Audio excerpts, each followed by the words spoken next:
Hi, I'm Gordon from Camera Labs, and this is my first looks video about the Sony Alpha A7R Mark IV, a full-frame mirrorless camera with 61 megapixels, 10 frames per second shooting, 4K movies, built-in stabilization and a pixel shift composite mode that generates images up to 240 megapixels. It arrives in September 2019 for a body price of $3,500 or pounds. I had the chance to try out a final production A7R IV at the official Sony press event, and in this video I'll show you around the headline features. Now this is very much a brief first looks video, and I will of course be following it up with a much more in-depth review of the quality and performance, so look out for that, and as always you can find my sample images and movies at cameralabs.com. Right, on with the video. The headline feature is of course resolution, with Sony's brand new 61 megapixel back illuminated full frame sensor taking a shot across the bows of its high resolution rivals, and here's a few images I took with a final production sample. It trumps the other full framers in pixel count around right now, and even has enough to deliver a very respectable 26 megapixels in the cropped APS-C mode.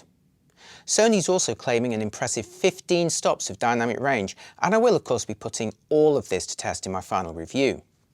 If 61 megapixels aren't enough for you, the pixel shift mode can potentially quadruple it to 240.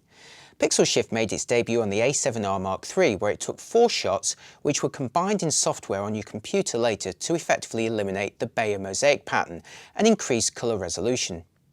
On the A7R Mark IV, you still need to process those files in software later, but a new mode exploits the IBIS to nudge the sensor by half a pixel between frames, capturing 16 in around 10 seconds or so, allowing a quadrupling of the total resolution. Obviously, you'd still need a tripod and a static subject for the best results, so think still life, product or archive photography, but it's certainly a considerably cheaper option than medium format, so long as it delivers the goods in practice, of course. As a Sony camera, the A7R Mark IV doesn't slouch on speed, shooting at the same 10 frames per second maximum as its predecessor, but now with bigger files and improved autofocus for bursts lasting up to 68 superfine JPEGs or compressed RAW files.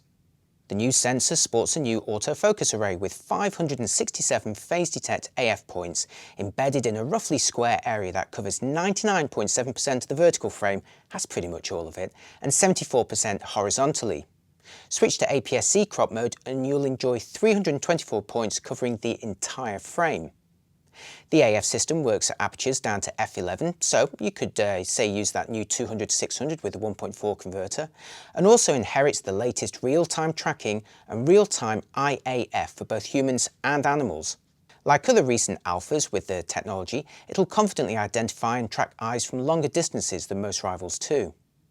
Eye detection with continuous autofocus is also finally available in movies, and here's an example of it in practice using the 24-70 2.8 at f2.8.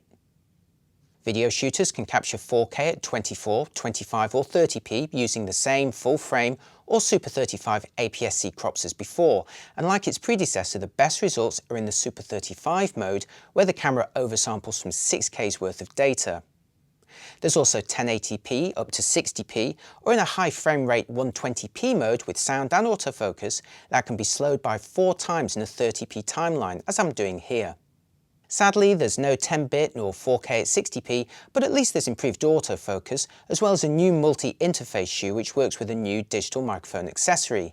This shotgun mic has its own analog to digital converter, allowing it to process the audio for different patterns and noise reduction too, before then sending the signal digitally to the camera without any cables or even batteries to worry about. The camera still has a traditional analog microphone input though, and along with USB-C also now has 5 GHz wireless for faster image transfer and tethering. It can also be woken for image transfer by Bluetooth if desired. At first glance the body looks similar to its predecessor, but Sony's toughened it up with a deeper grip and claims of better weather sealing, as well as some adjustment to the controls. Most obviously, the exposure compensation dial now has a long overdue locking button. The thumb wheel turns more smoothly and is positioned atop the body. There's larger, more tactile buttons all round and a new joystick that feels better too. All necessary improvements and nice nonetheless, although I think I'd prefer a clickier thumb dial. Everyone rightly criticised Sony for only equipping its Alpha A7s with a single high-speed memory slot, so the A7R IV fixes that with a pair of UHS 2 slots. The A7R Mark IV also gains a high-resolution 5.76 million dot OLED panel for its viewfinder. That looks absolutely gorgeous in use. It's the same panel resolution seen on the Lumix S and GFX 100 bodies, and like those models resolves a massive amount of detail and is a boon for manual focusing. There's loads more to discuss, but I'm going to leave it there for this brief first looks video. The A7R Mark IV is an unsurprisingly impressive body, bringing resolution improvements to trouble high-res rivals, and overall speed and handling that could easily tempt Nikon D850 owners. Here's a camera that has the potential to deliver portraits, landscapes and architectural images that rival maybe even medium format cameras, while also having the speed for wildlife. I'm disappointed there's still no 4K at 60p nor any video in 10-bit, features clearly reserved for the now almost mythical A7S upgrade, but the new digital microphone interface and improved autofocus remain valuable upgrades for video shooters. Right, that's it for now. Do let me know what you think in the comments and whether it gives you any hints towards potential upgrades for the A7, A7S and perhaps A9 bodies. And if you'd like to download any of my sample images or movies, not just the ones that you see in this video, but also future ones, head over to my review page at cameralabs.com, which will include much more content going forward. Also look out for my final in-depth review of the A7R Mark IV, and if you found any of this useful, don't forget you can treat me to a coffee or check prices using the links below. Thanks for watching, and I'll see you next time. Bye bye.